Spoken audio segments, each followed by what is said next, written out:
Ассалаумағалейкум достар. Бүгін біз Corel программасының инструменттерімен танысатын боламыз. Corel'ды ашайық, экран приветствие. Оны біз алып тастаймыз. Керек емес бізге, және біз мына жерден плюсикті басамыз. Болмаса мына жерде создавать етеміз.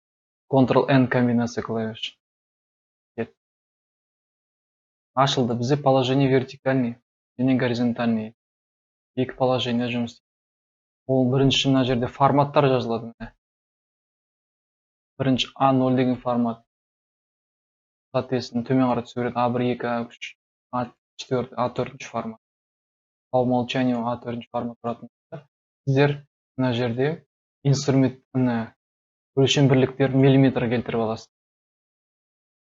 Өйткені көп жұмыстың барлығы осы миллиметр өтеді. Егер де сіздер веб жұмыстармен жұмыс істейтін болсаңыздар, бұл кезде уже сіздер пиксельге өтесіз. Ағылшынша және көптеген елдерде ол жерде немен өлшенеді, дюйммен өлшенеді. Инч дейді, ярд. Бізге дюйм дейді. Біз миллиметрмен өлшейміз. Мына жерде бізде размері былай тұр, 210-ды 290. Бізге мысалы размерін баннер болмаса аракал басу керек болады. Я болмаса брошюра неше түрлі размерлі. Керек дайын форматтар мына жерлерде бар. Көбінесе типография размерлер тұрады, үлкен формат A0. Бізге бір нестандарт размер керек сіздерге айтады. 250-де келесі 350 дейді. Міне вертикальный, онсыз горизонтальный келтіріп алыңыз. Осы жерде размерін келтіресіз. Сосын сіздерде барлығы міне бірінші инструмент указатель. Бүткіл жұмыстың барлығы осы инструмент указательмен кіріп отырады. Бұл белгілеу, яғни керекті объектіні осы арқылы белгілейсіз. Екіншісі узел. Сізден форма создавать етеді. Мына жақта оны білу үшін мына жерде төрт бұрыштың белгілейміз, F6 басқан кезде сол жаңағы біздің төрт бұрышымыз шығады. Бұның төрт бұрыштың екі түрлі тәсілі бар белгілеуді. Міне 3 точка арқылы, яғни басып тұрасыз, жібересіз. Міне болмаса біздің өзіміздің үйреншікті мына прямоугольник просто жай ғана F6 бассаңыз төрт бұрыш шыға береді. Бұл жерде размерлерін өзгертеміз деп шешетін. Қайтадан инструмент указатель кіресіздер. Мына жерде 350 деп есептесек, биіктігі мына жерде 200. Сіздер не байқадыңыздар? Мен нені бастым? Мына жерде замокты алып тастадым. Өйткені бұл жерде пропорцияны өзгеріп кетеді. Мынаны егер де біз замокты басып тастайтын болсақ, мына жерде белгілейтін болсақ, ширинасын, яғни ұзындығын 450 дейтін болсақ, 257. Яғни бірге пропорциональны өзгеріп отыр. Осы объектіге түс береміз енді. Беруді біздің сол жақтағы палитраға кіреміз. Қарап болсаңыздар, міне. Ол палитра сіздерде жоқ болса, оны жерде сіздерде палитра жоқ болса, оның ішіне, окноның ішіне кіресіздер да, цветовой палитра дейсіз. Бұлай сіздерде жоқ болып тұратын болса, окноға кіресіздер да, міне, цветовой палитра дейді, мына жерде смик по умолчанию дейді, осыны басады. RGB-ға тестейсіздер, ол бізге керек емес. Типографияның барлығы осы смикпен жұмыс істейді. 4 цветтік. Мышканың сол жағымен басасыз, бересіз, неше түрлі. Бұны әрбір түсті басып тұрсаңыз, неше түрлі оттеңгілер шығады, міне, реңдері. Асылдың изумруд. Жарайды, кеттік. Осы F6 арқылы осы төрт бұрыш объектісін белгілей аламыз. Бұл жерде өздеріңіз байқағандай мына замокты алып тастасаңыздар размерін өзгертуге болады. Егер де керек десеңіз, мысалы осыны, дәл осындай размерді 45-40 масштаб ететін болсаңыз, кішірейіп. Ары қарай сол төрт бұрыштыны, бұл қысқаша қазір осыны мына екінші инструментті көрсету үшін, яғни анықтап алып көрсету үшін міндетті түрде осы бір элементтермен, объекттермен жұмыс істейміз. Форма F10. Яғни узелдар арқылы жұмыс істеу. Мына бұрышынан тартып тұрсаңыздар, сіздер бұрыштамасын міне домалақ қылады. Неше түрлі. Осы узел арқылы. Я болмаса артқа келтірейік, Ctrl-Z арқылы. Мына жерде белгілеген кезде, әлі бұл кривойға айналмай тұрған кезде, бұрыштарынан замок тұрады міндетті түрде. Әрбір бұрыштың осындай градустары болады, міне миллиметр. Кретестер. 4 миллиметрға бұрыштамасы кішірейді. Домалақтанды. Міне, сіздер 7-ні басасыз. Болмаса, мынаның барлығын 0-ға келтіріп алайық. Замокты алып тастайық. Мен Z-ті бастым да, лупаны үлкейтіп алдым. Бұл кезде сіздер F4 басып алуыңызға болады. Мысалы, мына былай тұратын болса, көзге көрінбей, объекті көрінбей тұрса, F4-ді басасыз, на полный экран дейді, бүткіл экранға шығарып береді. Бір кішкене артқа кішірейту керек болатын болса, F3-ді басасыз. F2-ні бассаңыздар, қайтадан лупа шығады, Z сияқты. Керекті объекті жеріңізді басып жақындатып аласыз. Қайтадан алыстату үшін роликпен жұмыс істеп отырмай, F4 міне. F1-ді баспаңыздар, ол сіздерге жаңағы сілтеме береді. Неге? Сабаққа, Corel'дың нелеріне, подсказкаларіне сізге керек болса кіріп аласыздар. Міне, осы арқылы біз узелді көрдік. Бір щелкать етеміз, бұрыштарына тартып аламыз, керекті. Домалақ қылып алуға. Екінші инструмент соның узелдің ішіндегі мастихин дейді. Ол арқылы біз бұрыштамаларын неше түрлі форма беріп шығара аламыз. Көрген шығарсыздар сіздер, аялдамаларда неше түрлі брендтарды естіп 4-3 болып тұрады, бұрыштамаларынан шығып тұрады. Тағы бүйтіп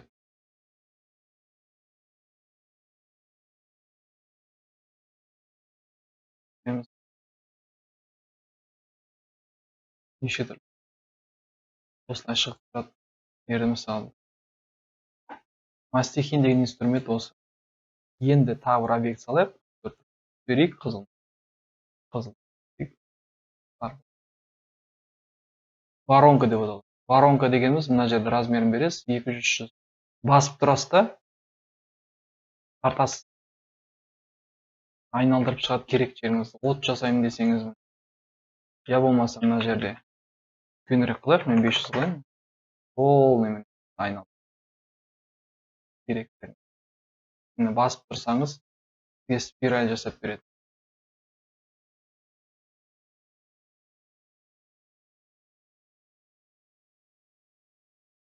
Керек жеріңіз. Абстракция жасағыңыз келсе, болмаса дизайн жасайтын кезде. Басып тұрсаңыз, айнала береді. Бізде бір кішігірім бір узор шыға келді деп айтуға болады. Стилизованный аңның мүйізі сияқты мынау құйрығы. Түсініңіздер, келесі тағы бір объект салайық, түсірейік. Притягивание, яғни жақындату, ішіне қарай тартуға болады. Бұл жерде неше түрлі формаларды өзгертуге болады. Бұл жерде бірден өзгертеді, яғни сізге тез жұмыс істеу керек болса, осылай өзгерте аласыз. Тағы бір объект етейік. Бұл же отталкивание ғой деймін. Отталкивание, яғни өзіңізден арғы шығарасыз. Басқан сайын сіз басып тұрып тартсаңыздар, кері итереді. Яғни ол керісінше істейді. Былай тартсаңыз, ол былай кетеді. Солға тартсаңыз, оңға кетеді дегендей. Бұл түсінікті. Келесі инструмент, бұл басқасы, выравнивать, размазывающий кисть деген міне. Шашыраңқы, мына жерден тағы бар. Кистің размерін берейік. Осы бір бұрыштан алу керек болатын. Мынаны басып тұрасыз, көресіз. Тартып тұрып, шығарып алу. Осы деген.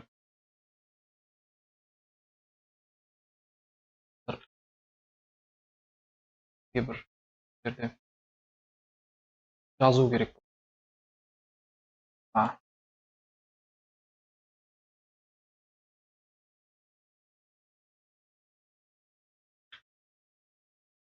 Бүйтейік, мынаны алайық. Бір жазудың элементі. Логотиптерді байқайсыздар ғой өздеріңіздер.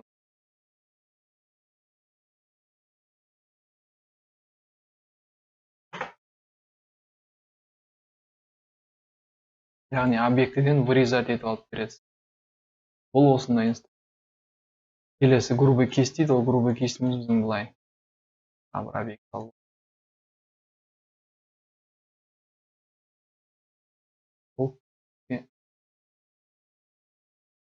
тағы да размер бүйтейік. Тамаларын төртбұрыштық бұрыштамаларынан кесіп беретін. Оны тағы неше түрлі өзгерте беруге болады. Яғни дизайн жасап жатсақ, жыртылған парақты келтіру керек.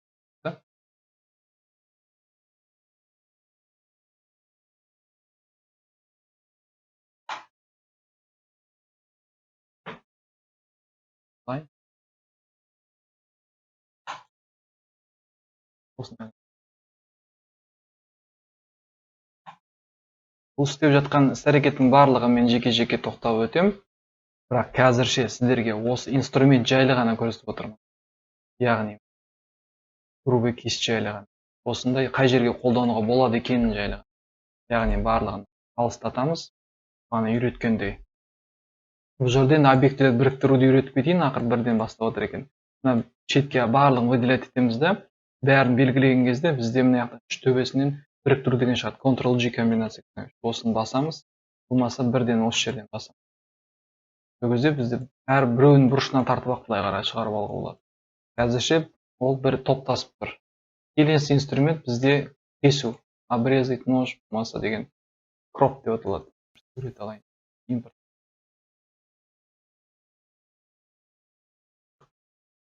Міне, осы сурет. Осы жерден Photoshop'ты қолданбай мен мысалы мына осы бір элемент бұрышын ғана алуым келіп тұр. Алайын десе, аламды выделять етіп бастым. Керек жерін кесіп аламын. Осы тұрған кропты аламын. Фрагментальный кесу. Мына жерге дейін керек, әлде мына жерге дейін керек аламын. Белгілеп алған соң, екі рет щелкать етем мышкамен. Өзі кесіп береді керек жерін. Яғни кесудің неше түрлі әдістері бар. Бұл жаңа узелдің ішіндегі нәрселерге сияқты ғой.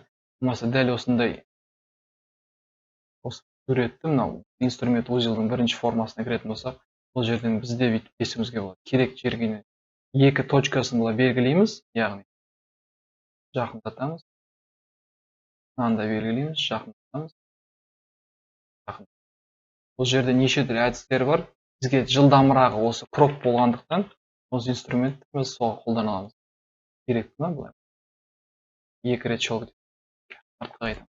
Артқа қайту Ctrl-Z, бір шаг артқа қайту Ctrl-Z. Так, келесі инструмент бізде ножды алатын болсаңыз, бұл керек жеріңізді кесіп береді. Тамағын былай алдым. Прямой. Біреу, былайға біреу.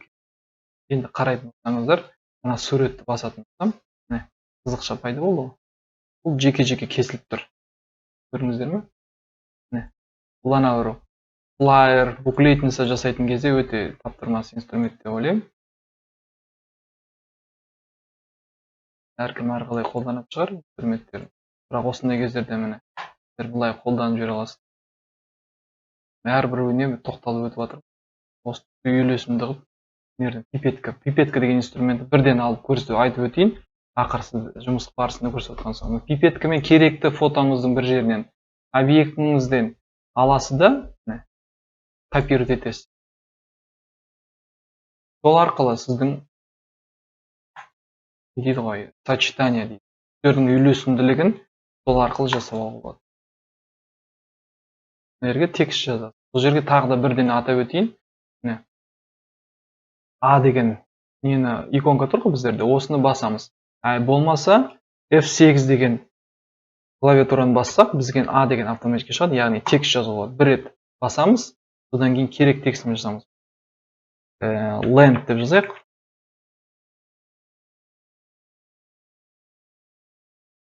Island.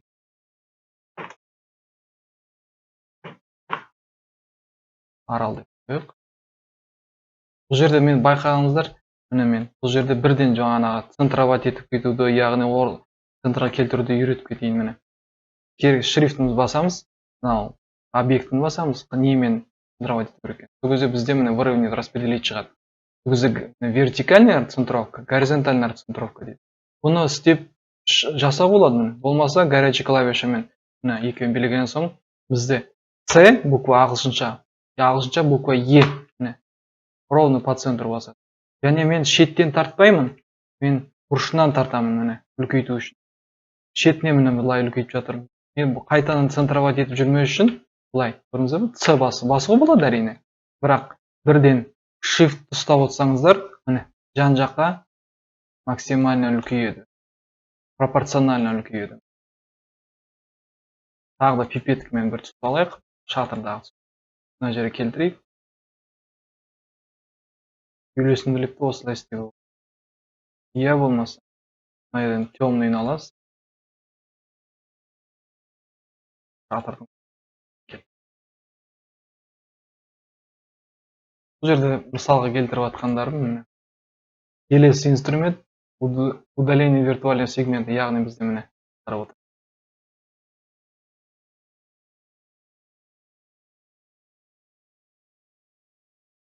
Мына жақта вектор ғана істейді. Бұрыштардан керек емес жерді алып. Яғни бізге көп қолдана бермеймін өзім, бірақ көбінесе осы керекті объектілердің бұрыштауын узелдар керек емес алып. Удалить етудің бір тәсілі ғой. Келесі инструмент лупа, яғни зум. Z масштабировать етеміз.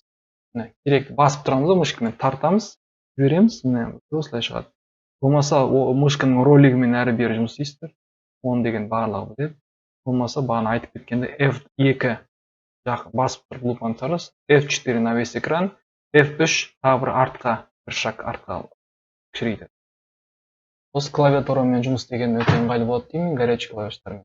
Келесі инструмент бізде масштабы. Бізде панорама дейді, рука дейді ғой, hand. Мысалы керек болса, мына жақтан фрагментально көріп отырсаңыздар, тартқанға. Келесі инструмент бізде өте қызықты инструмент. Бізде кисть, яғни осы жерде сурет салу, барлығы осы жерден басталады. Ең бірінші инструмент свободная рука дейді. Барлығын группировать етейінді төмен. Свободная рука міне, яғни былай сурет салу, біріктіріп отыр. Жай ғана бүйтіп істеуге болады міне.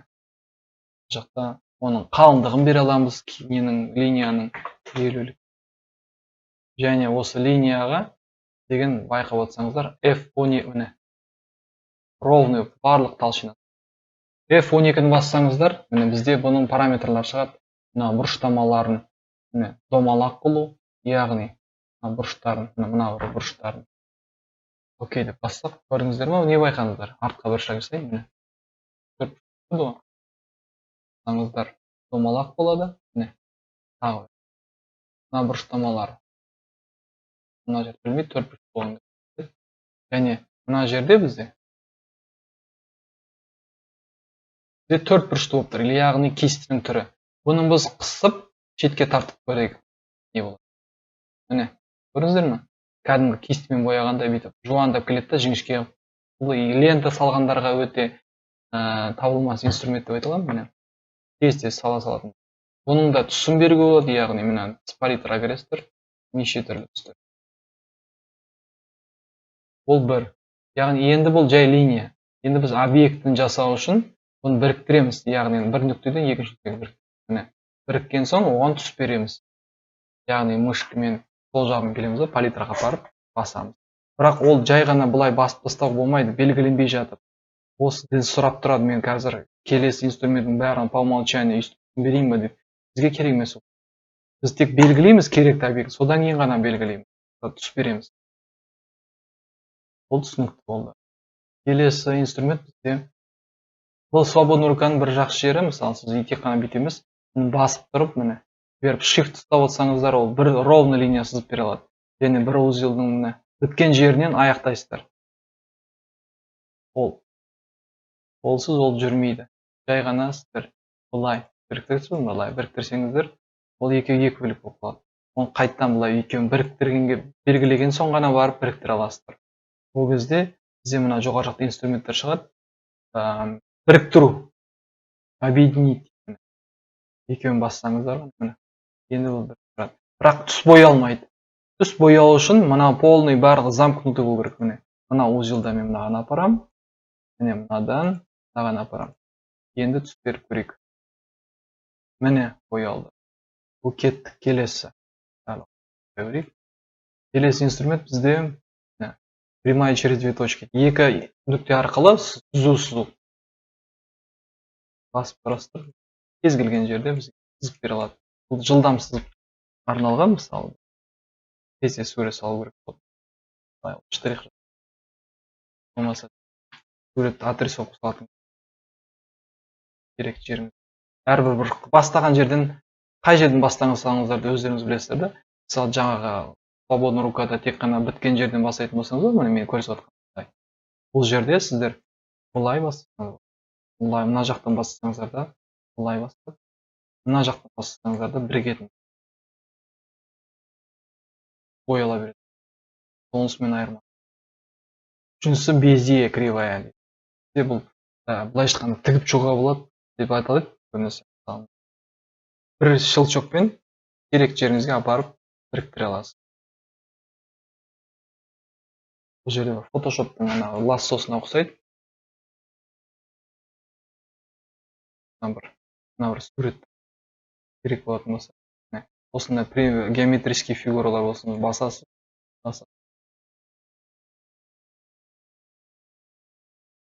Ешқандай отрисовка керек болып тұр. Былай.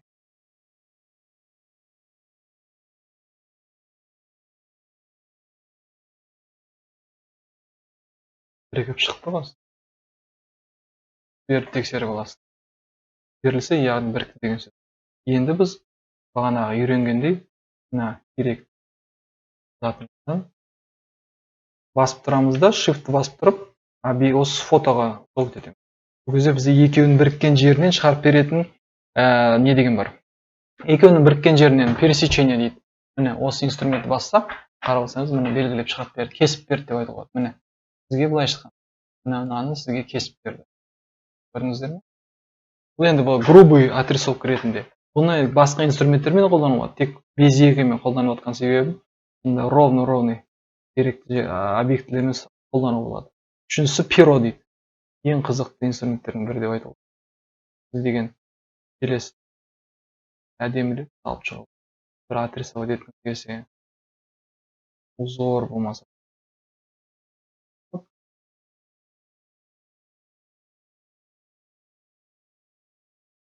Сізге дірге көрсетіп кетейін. Перо бастадыңыздар, мына жерден да басып тұрып жібермей бұруларыңызға болады. Формасы келтіріп болады. Тағы бір форманы біз жібермей тұрып, мына келтіреміз, тағы бұрамыз. Одан кейін шығады бізде. Басамыз. Жібермей тұрамыз да, бұрамыз. Мына жерге келеді, біз тағы бір рет жол кетеміз да, бұрамыз. Қалауымыз.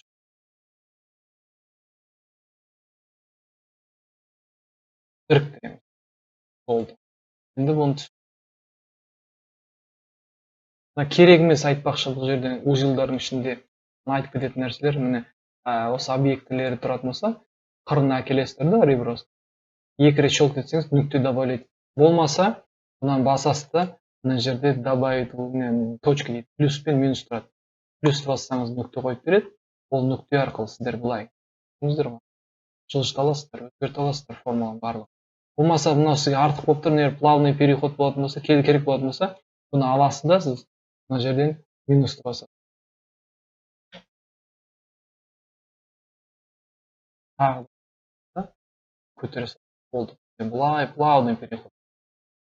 Бұл жерде болмаса кәдімгі делетпен белгілеген нүктеңіз аласыз. Белгілейсіз.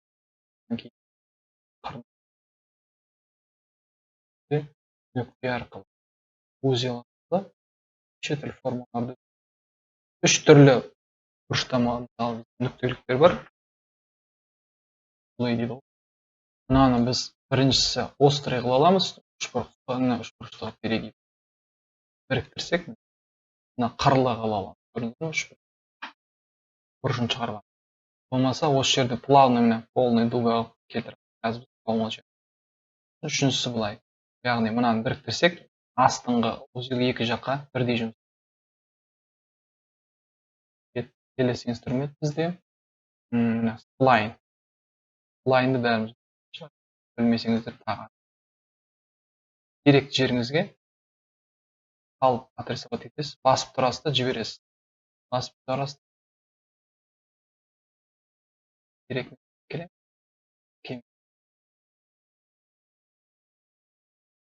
Бояй алып. Spline'ның бір жақсы жері. Эллипс сияқты формаларға, округлый формаларға салғанға жақсы.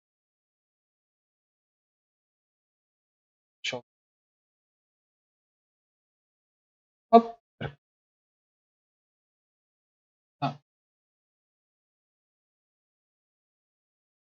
Яғни қанша форма қиын деп жасап берсек, округлый домалақ қылып жасап беруге тырысатын. Келесі. Ломаная линия дейді.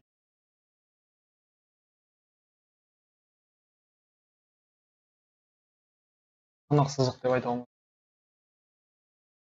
Біріктіріп, сындырып, свободный рука жасайды. Арасында ровный қылып бере алады. Яғни мына бірінші инструментпен, свободный рукамен, мына прямая две точкамен екеуінің қосындысын деп айтуға болады. Келесі. Бізде кривая три точки. Менің ұнататын инструментім, бұл жерде біз отрисовка салғанға өте табылмайды. Шеттайық.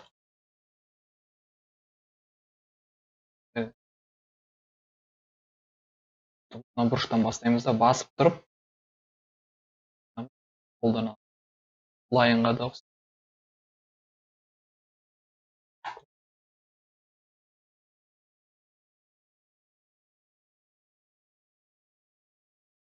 Келесі. Мына жерде деген, мына жерге әкеліңіз. Салған соң, мына жерде ровный неше түрлі инструмент қолданады, бірақ мынаны осындай домалақ қолданатын кезде былай формасын осы арқылы шығарып аламын. Өздеріңіз көріп отқандай өте удобный инструмент. Ал енді келесі инструмент интеллектуальное рисование. Қараңыз. Өздері автоматически қисық қызықты осы сізге түзеп береді деп айтуға. Ұстастырып береді бір форма. Міне, сізге қотыр деп айтуға болады. Қызықтарды упрощать етіп береді.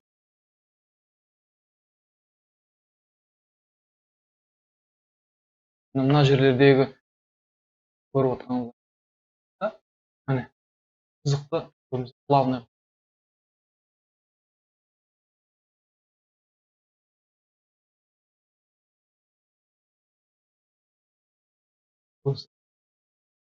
Печат.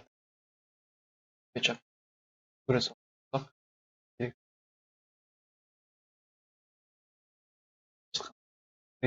Сурет салған кездегі лишний линияларымызды түзеп береді ғой. Керегіміз.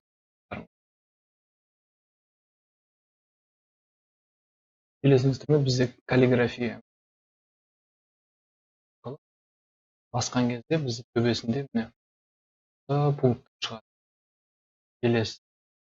Біріншісі қарап отырсыздар. Заготовка дейді. Әртүрлі кесте түрлері болады. Не салсам білмейді.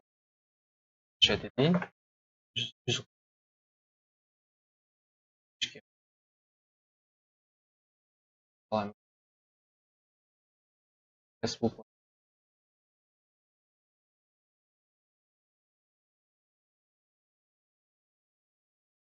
ешкім алмайтын жазу болады.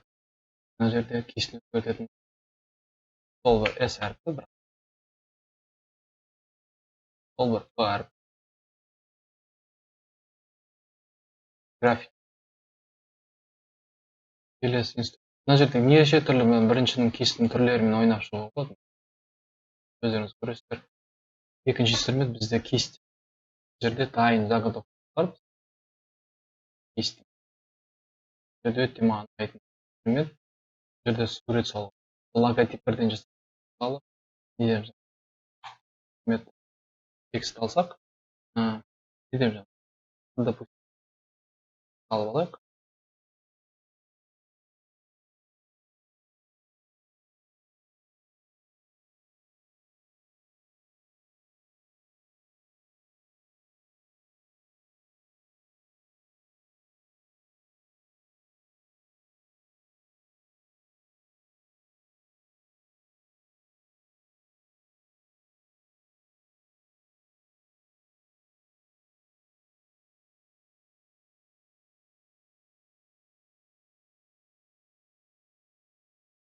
міне сіздерге неге ұқсайды? Апорт алмаға ұқсайды.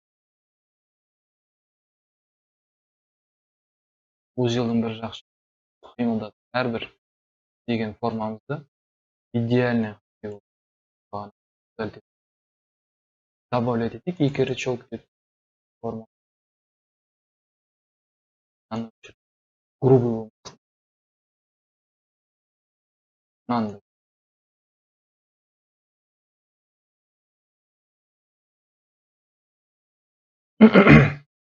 осы арқылы біз не логотиптің бір элементтерін жасау, яғни тез оны алып тастайық, оның орнына жазайық.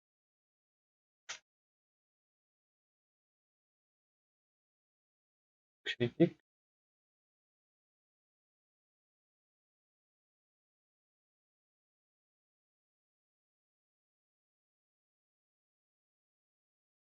Қысылдылайық, группировать етіп қысылдылайық. Бұл жерде кестені сол жағы, оң жағымен жасыл.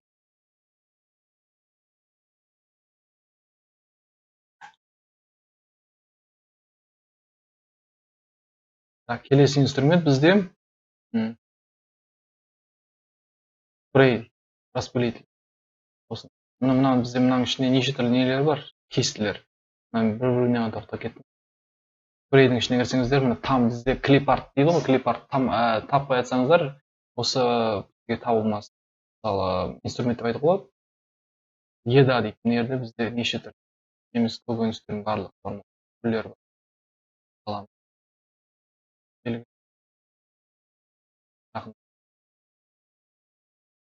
Саңырауқұлақ, перец, горох. Келесі тәттілерге. Конфеты.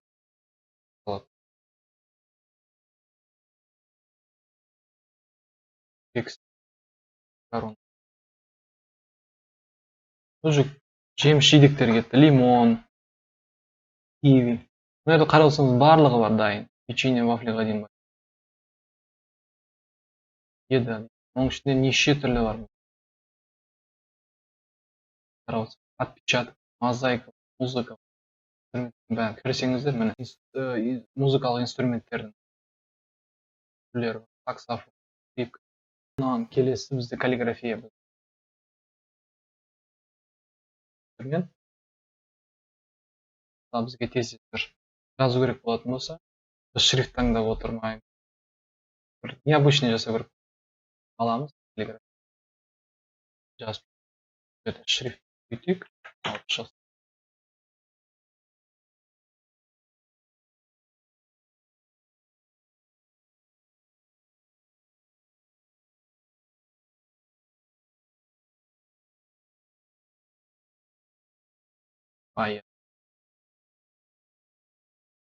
Маса. Аламыз.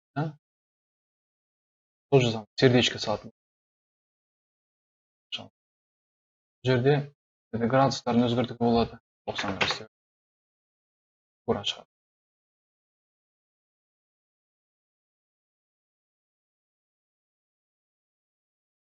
Градуста тұрсын. Жазып шығайық. Не? Ерте.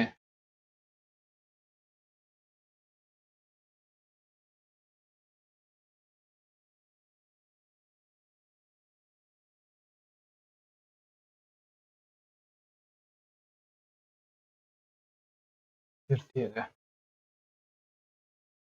Иллюстрацияларына неше келесі инструмент бізде неше түрлі кестелер.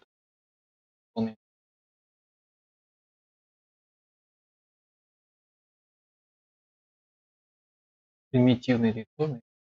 Қарапайым инструмент. Ешқандай қиындығы керекті. Я болмаса бізде кисть арқылы полный запал. Бізге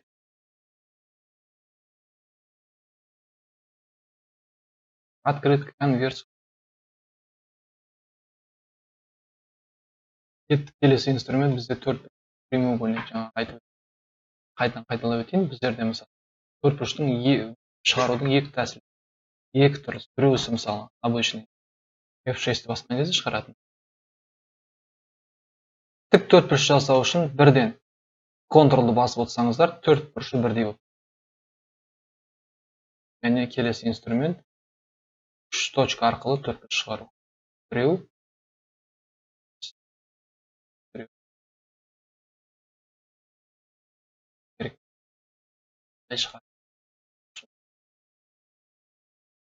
төртбұрыштың келесі инструмент бізде эллипс, болмаса шеңберіс. Бұл жерде де екі түрлі тәсіл бар.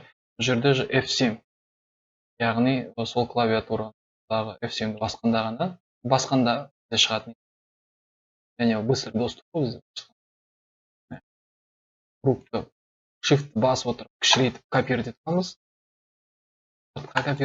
Копировать ету. Shift басып отырамыз, мышканы жібермей, сол жағын басып тұрып, оң жағын бірден басып жіберіп копировать. Оған түс береміз. Неше түрлі объекттер. Келесі инструмент бізде көп бұрышты многоугольник. Бастап үш бұрышық. Мына жерде біз бұрыштарын көбейтеміз. Және осы инструментпен сабақтасып отырып, мысалы узелді бассақ, ең қызық бұрыштарын жұлдызшалар біз. Болмаса осыны мен контролды басып тұрмын, контролды баспай бұрыштасаңыздар, міне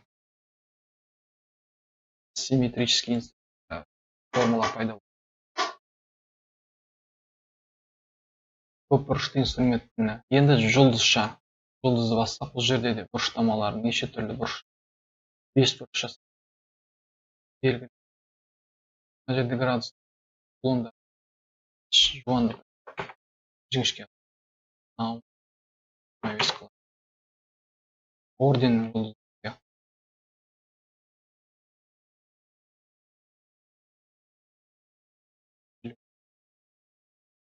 Келесі инструмент жұлдызшадан келесі сложная звезда. Көп бұрышты жұлдыз беретін болсақ, өзінің қиылысқан жерлерінен жерде ой алмай тұр. Оны біз аламыз да кривойға айналдырып, Ctrl-Q арқылы басқан кезде бізде осы кривойға айналады.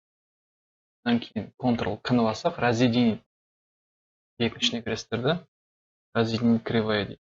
Осыны бассаңыздар, міне жеке әрбір элементтер, объекттерді қосылған білініп тұр.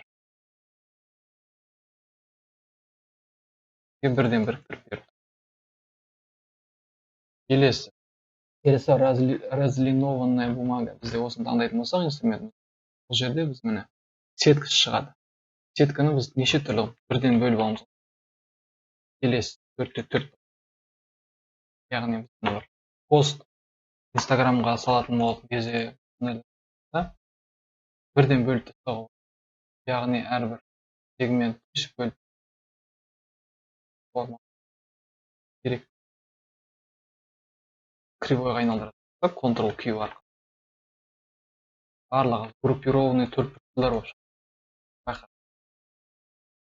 Былайша айтқанда төртбұрышта біз егер асығып бара жатсақ, осы нәрселерді аламыз да осы инструмент арқылы бірден мына жерге таблица жасай аламыз. 6 элемент вертикальный, 4 горизонтальный.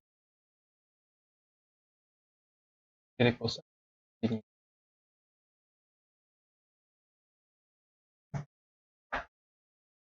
Келесі инструмент бізде текст. Мынаның ішінде бізде спираль дейді. Яғни біз бағана қолдан жасадық қой спираль. Енді біз спиральдің екі түрі бар, міне. Біреусі симметричный, біреусі асимметричный. Симметричный онда барлық арақашықтықта бірдей, келесі на уменьшение, на увеличение. Осы спиральдарды қолданып толщинасын бересіздер.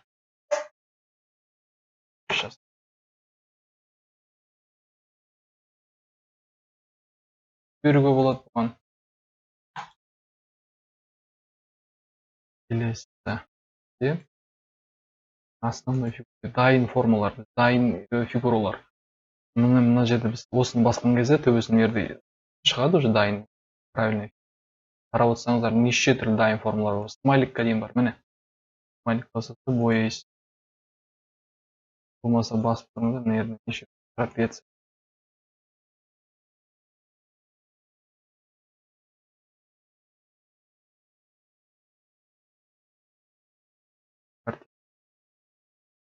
Жүрек, жүрек. Молния бар. Барлық керекті объектілер бар. Знак запрета. Знак аптеки.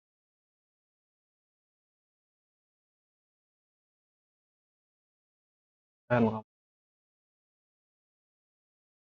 Келесі. Яғни дайын фигуралар, фигура стрелки. Стрелкалар керек болса, бізде осы жерде де бар. Неше түрлі стрелка. Бір бағытқа былай қарай. Оны әрине біз зеркальдете аламыз. Мынаны былай. Бірақ дайын формалар да бар. Мына бағыт бірден осы бағыт жасау. Жерде міне жоғары, төмен стрелканы неше. Екі бағытта стрелка. Бұл стрелка. Келесі бізде схема. Мысалы біз схема сататын болсақ, олардың инструменті. Мысалы мынаны аламыз. Схемаға, жаңағы инфограммаға арналған формалар мына жерде. Комикс. Инфограммаға осындай қолдануға болады. Таблица жасады, презентацияға. Келесі инструмент бізде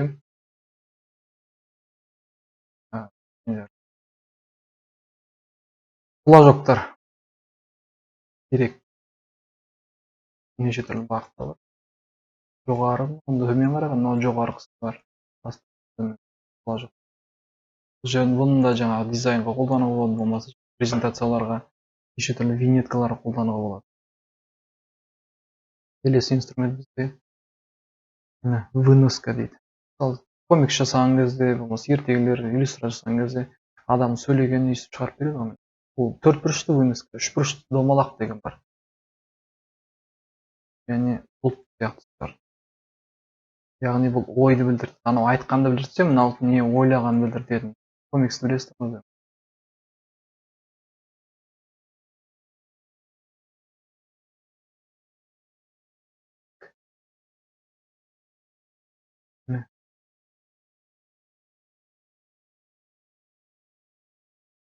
Келесі бізде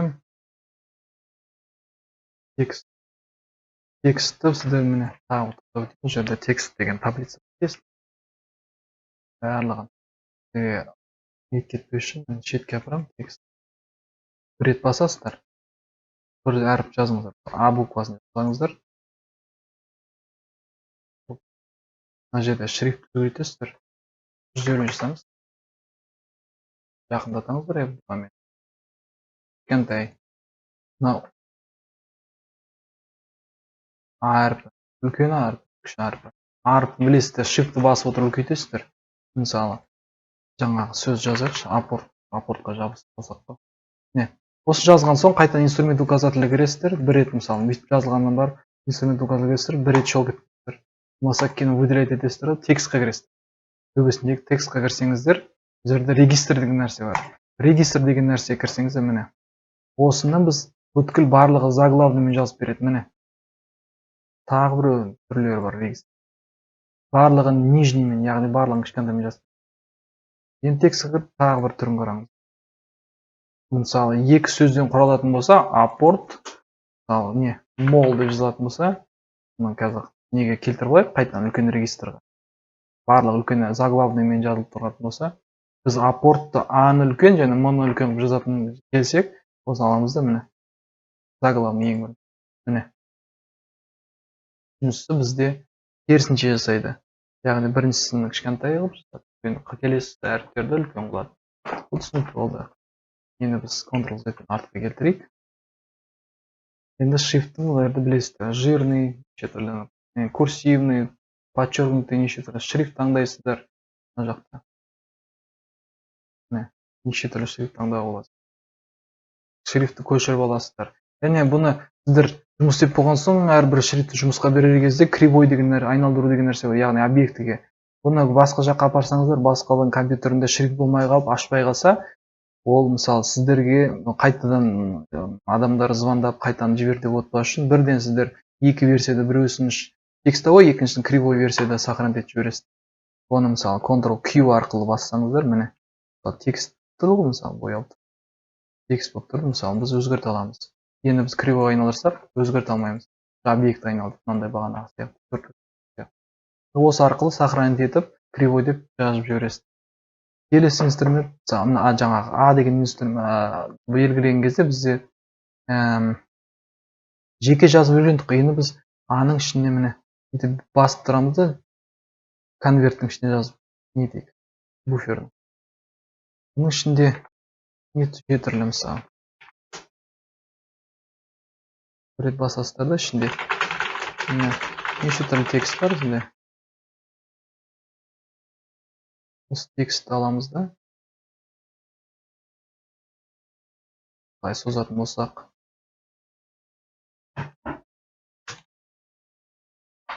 Жөндей аламыз. Және бір формада келді. Шашыраңқы болып тұр шрифт. Оны біз неге кіреміз да, жөндеу үшін выравнивание кіреміз да, міне. Расширение жасайтын болсақ, бұлай бізге түзеп бере алады. Болмаса, сол жаққа қарай, оң жаққа қарай. Бланктардың бастарына өйстіп тұрады, біреусі сол жаққа, біреусі оң жаққа қарап. Сол сияқты. Осылай жасауға болады. Кетті, келесі. Тағы не бұл? Шрифт бойынша. Шрифт бойынша міне осы көбінесе мынандай нәрсе бар. Объектіге шрифт орналастыру. Яғни мысалы бір шеңбер болады, мысалы логотип жасайтын болсаңыздар, қайтадан не деп жасайық? Апорт молды. Аламыз да. Текстке кіреміз. Және вдоль пути деген бар. Текст вдоль пути. Осыны бассақ, бізге көрсетеді, сұрап тұрады, қай линияның бойына жіберейік деп. Мынаны шеңберді істесек, таңдасақ, жібермейді. Осы көрсетіп береді. Басамыз. Сосын біз бұрыштарынан тартатын болсақ, автоматически бізге шеңбердің бойымен жазып беріп отыр. Көрдіңіздер ғой. Үлкейтіп отыр ғой. Және бұл кейін жасап, мына текстіден былай айыру үшін кругты текстін айырып, қайтадан Ctrl-K-ны басасыздар, міне болды. Жеке қалады осы. Бұл жерде тағы мына бір линияда жазып шығатын болсақ, тағы да текст ішіне болмаса деген оң жақ клавиш мышканы бассаңыздар, сіздерге шығып береді.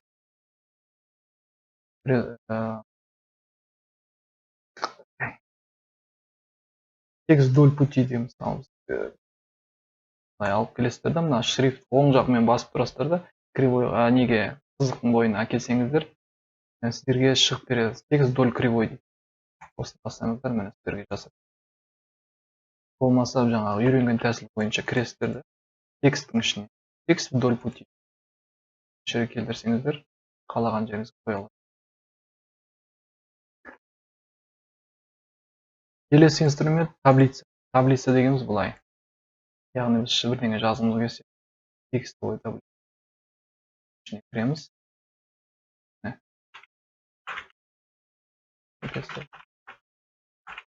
Яғни осылардың ішіне жазып бересіз.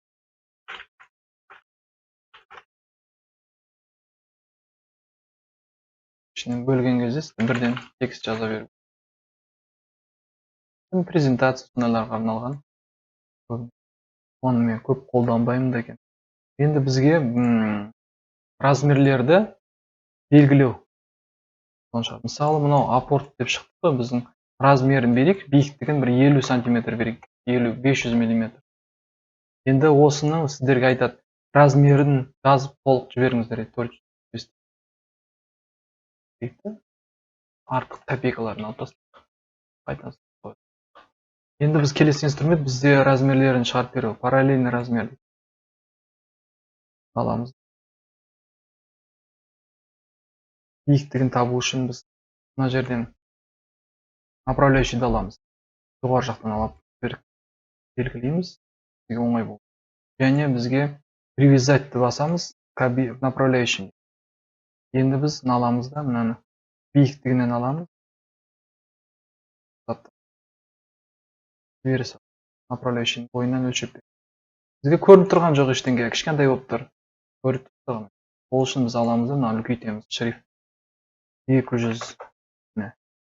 Болмаса, мынаны істеп жатқан кезде мына жерден бірден артық нольдарсыз шығып береді. Бізге окей деп жазады. Яғни келесі линияның барлығы осы өтеді. Және миллиметр болсын ба, сантиметр бәрін таңда стильмен тұра берсін. Миллиметр күйінше қалға берсін. Алмаймыз. Бізге стиль объект келеміз. Оны ашамыз да размерный линия кіреміз. Мына жерден шрифт өзгертейік. Бұл не үшін? Қазір мысалы сіздер көрсетейін. Былай белгілеп берген кезде бізде білінбейді кішкентай шрифт. Осыны бірден үлкен шрифт болып шығу үшін мына жерден шрифтті өзгертейік. 250 деп көрейік. Қанша шығады? Ол міне көрінеді. Осылай белгілейтін боламыз. Мына жаққа тағы бір қырынан направляющий қояйық. Тура шетін бірдей размер болатын. Направляющийді біз мына линейкадан аламыз. Енді біз осы мынаны біз привязать к направляющий қой.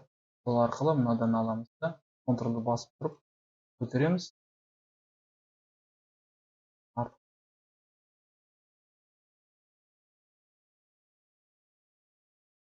Размерді есіп шығарып.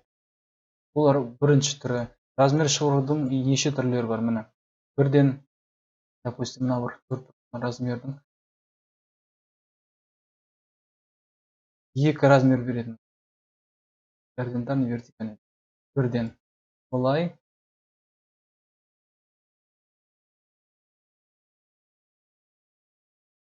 Былайды. Бірден. Жеке-жеке кіріп отырмай. Және мынандай түрі бар. Угловой дейді. Яғни бізде бір бұрышты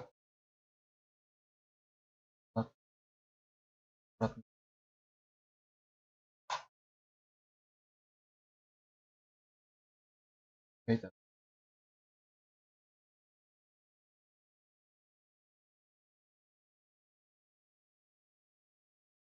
Мынаның размерін қанша градуста кесу керек деп есептейтін болсақ, бұны аламыз.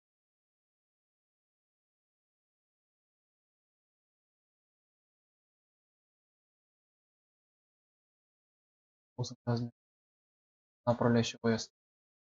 Угловой размер. Бұрышынан тартып тұрасыз.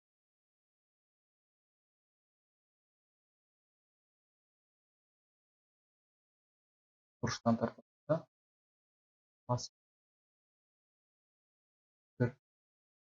33 градус. Мына бір кесілу 30 қаншаға кесіледі десеңіздер, мына 30 градусқа шығарып беріп тұрады. Соған выноскалары размер. Келесі бізде размер сегмент аламыз. Мына бұрыштан ақ тарта саламыз. Полный бүйтіп обводить етіп отырмаймыз.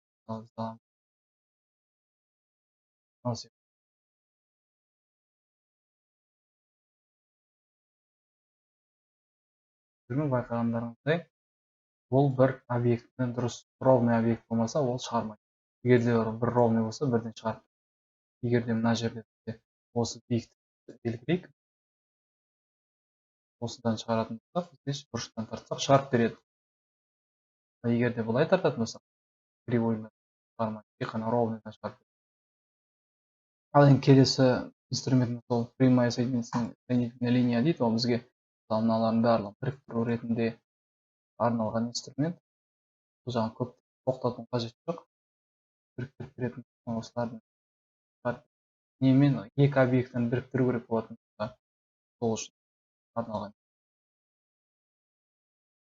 Келесі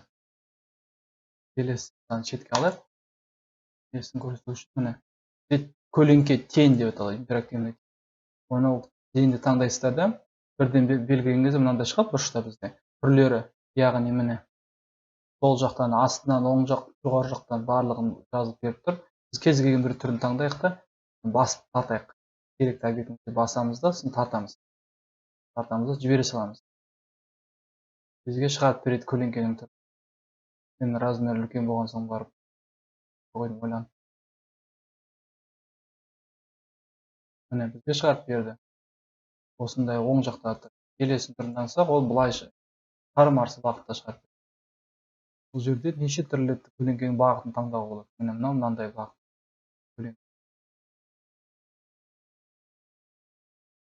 Яғни бұл жерде сіз өзіңіз білесіз қандай көлеңке таңдау керек. Мына көлеңкені алып тастағыңыз келсе, барлығын выделять етесіздер да, мына жерден минусына алып удалить деген бассаңыз, алып болмаса Ctrl К-ны басып, разъединить бөліп тастайсыздар да, астынан алып тастауға. Келесі. Контур, интерактивный контур дейді. Контур өте жақсы нәрсе, мына қараңыздар. Мен керекті объектіні басамын. Мына жерде разметка шығады, қаншаға? 10 мм-ға көбейтейік. Міне. Бұл жерде үшеу шығады. Ортаға қарай, центрге қарай, және ортасына прям от контура дейді. Және контурдың сыртына қарай шығаратын интерактивный контурлар бар. Оның толщинасын неше түрлі үлкейтуімізге болады. Өзіңіз байқап отқандай. Бұл жерде түс бере аласыздар, кез келген түс. Мысалы, осыны тек қана бір түсте ғана болып тұр ғой сіздерде. Бұны разъединить етесіздер да, Ctrl-К арқылы бөліп тастайсыздар да. Міне, контур жеке алынатындағы. Мен де осыған түсті бұрынғыша беріп отырасыздар, міне.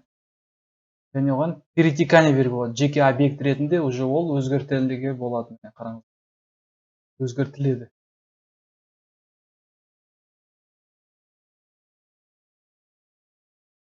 Осындай бір жасауға болады. Келесі инструмент. Перетекание. Инструмент перетекание. Қараңыздар, мысалы мен бір шеңберді алайын, берейін. Тағы бір шеңбер салайын, басқа түс берейін. Осы бір, қараңыз. Мынау жоғары қарай, осыны аламын да, перетекание басып тұрып, мына келесі объектіге ешқандай shift ұстамаймын. Перетекание берсеңіз, мынандай болып. Түстердің бір түске үйлесімі және соған дейін алу. Мынаны мен өзгертсем, мына бағытты өзгерте береді. Және мына арақашықтағы қанша шеңбер бар, соның барлығын өзгертуге болады. Мысалы, бізде мына жерде автоматически 23. Біз 43-ті жасайық. Мына жерде барлығын выделять етеміз, контурын алып тастаймыз. Контурын алып тастау үшін мышкамен мына X басамыз, оң жағын. Мінекей. Мынаны аласыз. Енді бұны көшіріп, тағы бір мышканы басып, тағы бір кнопканы басып, копировать етсеңіздер, шеңберден мына шеңберге тағы перетекание жасайды. Міне. Бұл жақта да міне арасындағы шеңберлердің саны өзгертуге болады. Қаншалықты жиі болған сайын мына шеңберлер плавный болады. Мысалы, қазір 40 болып тұр, мен 150 сайын, міне, жоғалып кетті. Тағы да алып копировать етейік. Басқа түс берейік. Мынаны басамыз да, келесіне перетекание берсек, тағы да өзгереді. Тағы өзгереді. Өте қиын. Енді келесі инструмент бізде искажение. Искажение дегеніміз біздің бағанағы узелдар сияқты, міне, бергенбіз. Искажение. Ол майыстырып, шамасы келгенше қиындатып жібереді. Бұрыштан тартасыз әлде. Яғни искаженияның мағынасы сол ғой, бұрмалау, өзгерту деген.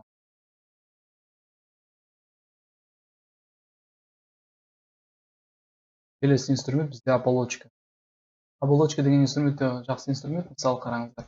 Мен мына апорт деген жазып алайын. Сгруппировать етейін, Ctrl-G арқылы. Копировать етіп қой. Оболочканы басамын, яғни мынандай узелдар. Мына бұрыштарына тартсаңыздар, мынандай жасауға болады.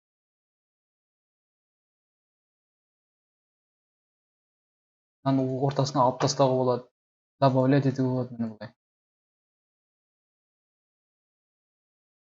Былай істеуге болады. Яғни бір рекламный афишалар болмаса, бір дизайн логотип жасайтын кезде осы таптырмайтын инструмент деп есептеледі. Оболочка. Мысалы, бір дизайн мынандай.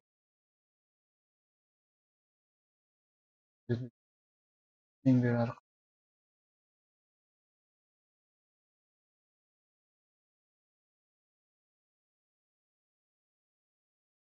Магазин деп жазайын, жай ғана магазин.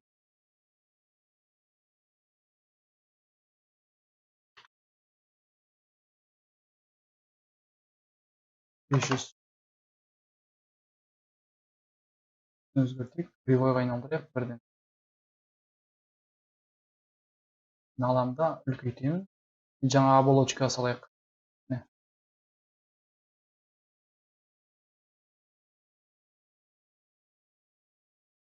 Өздеріңіз көріп отқандай. Өте ыңғайлы. Осындай бір формаларға келтіріп алуға. Келесі инструмент. Вытянуть. Мысалы, вытянуть деп тұр. Бізде мынандай бір дизайндарды көрген шығарсыздар. Көлеңкесі бар дизайндар. Бірден шрифт осындай болып.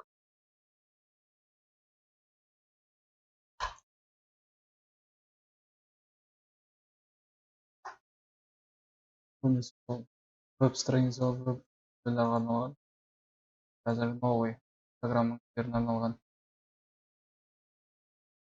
Жоқ, вытянутымыз біздің ол форма беру, яғни объем беру. Саннан алып тастайын, ол келесі инструмент жатасы. Барлық орысша болғансын айтып, мен ағылшыншасын білетін үйренгенім сол үшін. Бізде объем беріп жатыр.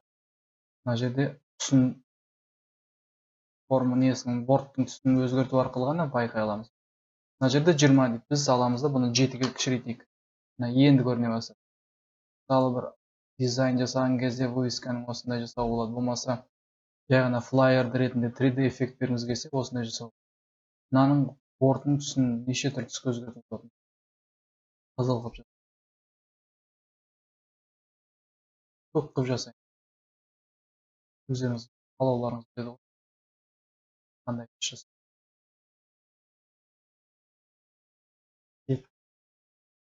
Бұл жерде неше түрлі тәсілдері бар. Мысалы, мен бұлай аламын да бұны. Мына жерге кірген кезде бізде тек қана бір тәсіл бар. Мына жерде керісінше обратный. Болмаса міне. Байқап отқандай. Неше түрлі тәсілдері бар. Мынандай. Оң жаққа, сол жаққа бағыттай аласыз.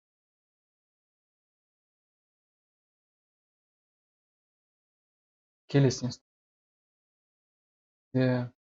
Прозрачность. Прозрачность деген өздеріңіз білесіз. Растровое изображение. Прозрачность басатын болсақ, бізде бағыттай аламыз. Мына жағын аспан қарай прозрачность. Жоқ, бірте-бірте плавный переход жасау болады. Анық. Болмаса деген бұны фоновый режим ретінде мына однородный прозрачность. Көрдіңіздер ме? Бірден. Және бұл неше түрлі бағытта, радиальный, конический, неше түрлі немен прозрачность бере аласыз.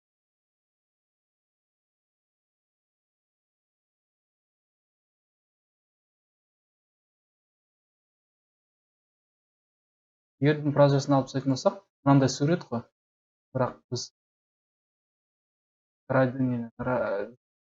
перетеканиясы бар. Градиентный прозрачность. Осыны алатын болсақ, бізге жан-жағын бәрін прозрачность ортасы қанық көрсетеді. Бұл жерде мына бір сызықтың бойына сіздер неше түрліні қоя аласыздар. Яғни бұл жерде де прозрачностьтан оңайлығып қанық қылға болады.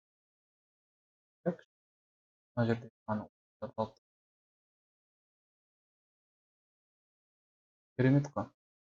Ал енді бұл жерде неше түрлісі бар, айтма текстурный. Кез келген объектіні, болмаса енді мынаны ғана прозрачность жасау болады. Біз растр сетқаны векторларды прозрачность аламыз да. Мына бағыт қарасаңыз, мына прозрачность көрінеді. Екі түс арқылы жасау болады. Копировать ставить жасаймыз да. Оранжевый болады. Міне, осындай эффект.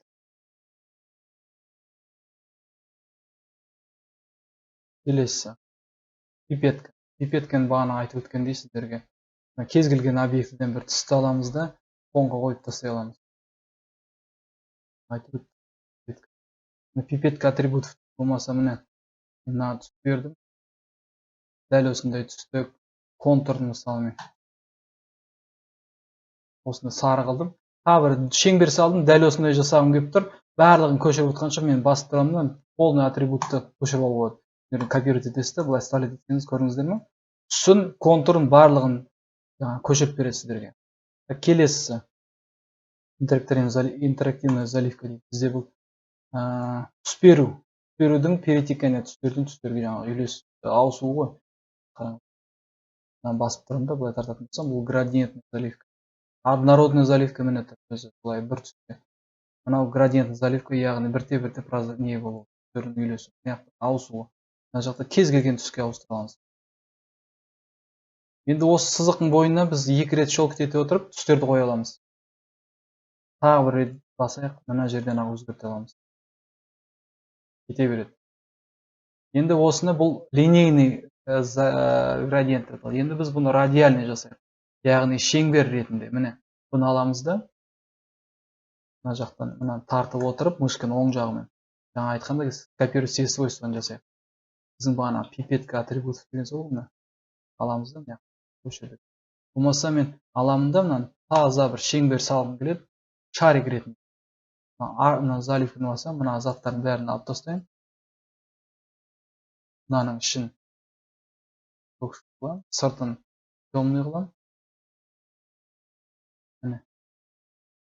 Шарға ұқсай бастады ма? Міне. Шар салғыларыңыз келсе болсын. Және бұл радиальный дейді, енді конический дейді. Дәл осы заливканы аламыз. Мына жаққа кіретін болсақ, дәл өзіміз қойсын. Аламыз.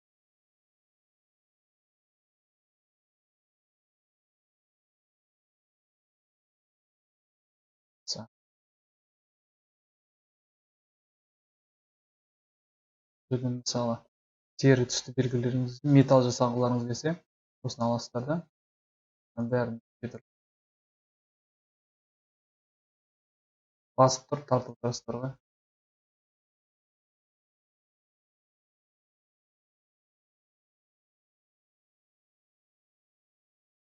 Екі рет жол бере аласыз. Мына бізге металлдың түсін келтірдік. Тағы бір түрі ол текстурный. Мысалы, біз осыны алдық та, текстура бергіміз келсе, дайын бізде заготовкалар бар ма? Кіреміз да, избірін таңдап тұрып алғандамыз. Мынандай жасайық. Барлығы. Екі рет басып. Дайын. Осыны алып, мысалы, біз үлкен бір стенаға алып жасайтын болсақ, аламыз да копировать все свойства. Басып тұрып, оң жақ мышканы басып жіберсеңіздер, мындай шығады копировать все свойства. Үлкен размер. Және осыны төменгі жақта бар, міне 2 рет бассаңыздар, бұның свойствосы шығады. Мына жерде кез келген размерге үлкейтесіздер. Қалаған. Бұл деген арақашықтық кубиктарың. Мынаны алып 500-ге үлкейтіп болады. Міне. Көрің барлығы. Ең соңғысы бізде бұл интерактивный заливка.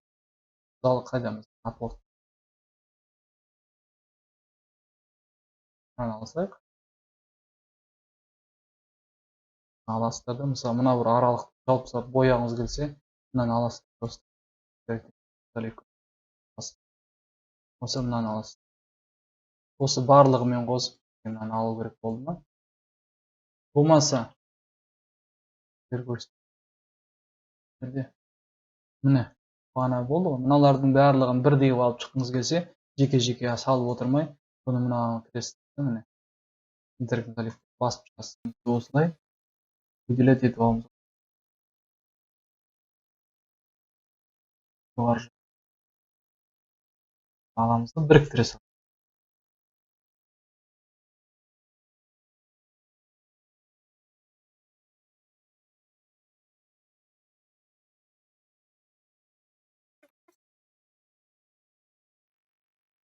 Жеке-жеке.